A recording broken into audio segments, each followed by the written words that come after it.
Presiden Prabowo mendorong sinkronisasi aturan pusat dan daerah agar arah pembangunan nasional berjalan selaras dan efisien di seluruh wilayah.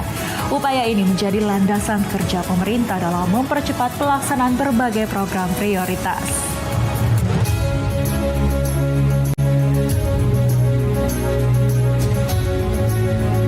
Pemerintah menempatkan sinkronisasi regulasi pusat dan daerah sebagai agenda strategis untuk mendukung program prioritas Presiden Prabowo. Tema ini menjadi fokus rapat koordinasi pembentukan produk hukum daerah yang berlangsung di Palu. Seluruh langkah diarahkan agar pembangunan berjalan selaras dan efektif. Selanjutnya, Menkom Supratman Andi Aktas menekankan pentingnya penyelarasan regulasi agar pembangunan nasional dan daerah tidak saling bertabrakan. Arah ini sejalan dengan instruksi Presiden yang mendorong penyederhanaan aturan demi efisiensi kerja pemerintah. Pemerintah ingin memastikan setiap kebijakan bergerak di jalur yang sama. Berlanjut ke penjelasan berikutnya, Supratman menilai pemerintah pusat memberi ruang penuh bagi muatan lokal dalam penyusunan peraturan daerah. Ia menyebut misi gubernur, wali kota, dan bupati yang belum terwadahi dalam program prioritas nasional perlu diperkuat melalui produk hukum daerah. Arah ini memberi peluang besar bagi daerah untuk menyusun kebijakan yang relevan dengan kebutuhan publik. Setelah itu, Gubernur Sulawesi Tengah Anwar Hafid menyampaikan sinkronisasi regulasi menjadi langkah krusial untuk menjaga pembangunan daerah tetap sejalan dengan kebijakan nasional. Ia menilai upaya ini dapat mendukung target pemerintah dalam mempercepat pembangunan infrastruktur serta peningkatan layanan publik. Seluruh komponen daerah diharapkan mengikuti jalur kebijakan yang konsisten.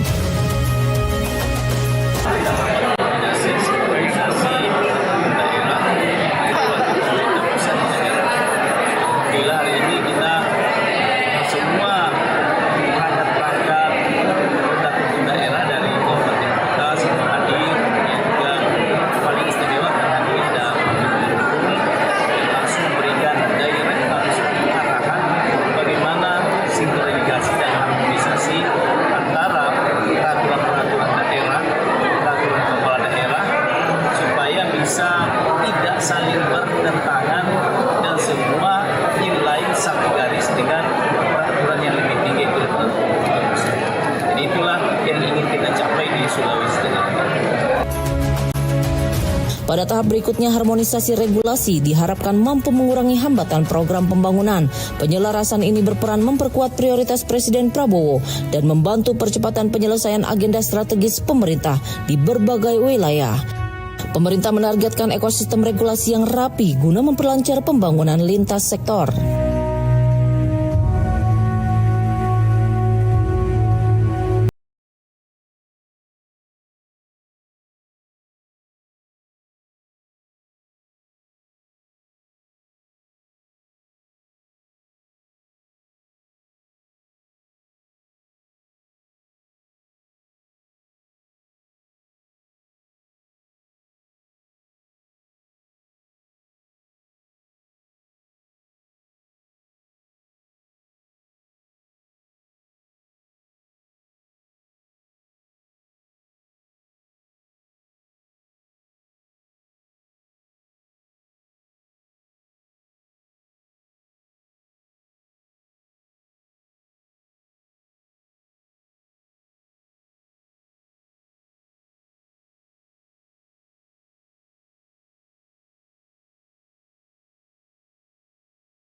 ribu sekolah yang memiliki kelas-kelas yang atau ruang-ruang yang rusak, sedang, dan berat.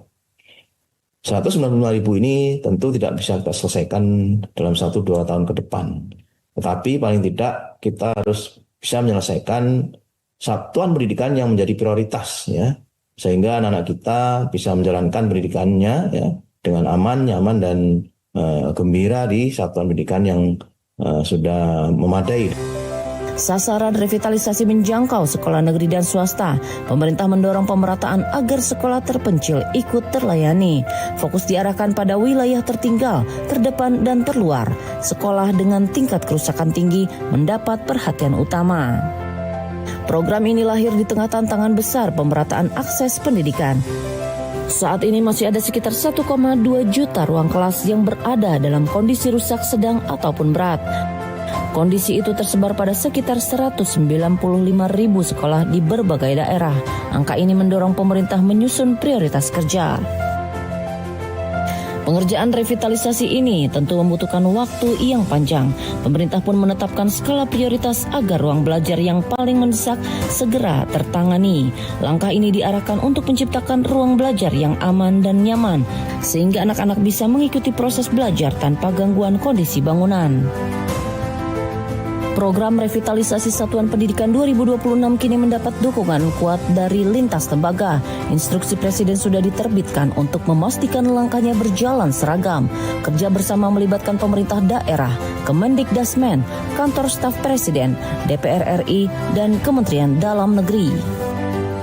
Kolaborasi pemerintah daerah juga memegang peranan penting. Daerah diminta mengusulkan sekolah yang paling membutuhkan. Penentuan daftar prioritas disusun berdasarkan tingkat kerusakan dan kebutuhan layanan pendidikan. Daerah juga memegang tugas asesmen serta verifikasi lapangan agar pengusulan berjalan tepat. Tugas sekolah mengikuti alur yang sudah ditetapkan, dokumen lahan, foto kondisi kerusakan dengan geotagging, dan formulir tingkat kerusakan disiapkan sesuai aturan kementerian terkait. Semua dokumen itu diserahkan melalui aplikasi untuk mempercepat validasi. Setiap langkah yang disiapkan pemerintah dirancang untuk memudahkan pengelola sekolah di berbagai daerah. Jalur digital membuka ruang kerja yang lebih teratur. Hasilnya diharapkan membantu percepatan perbaikan ruang kelas yang sudah lama menunggu.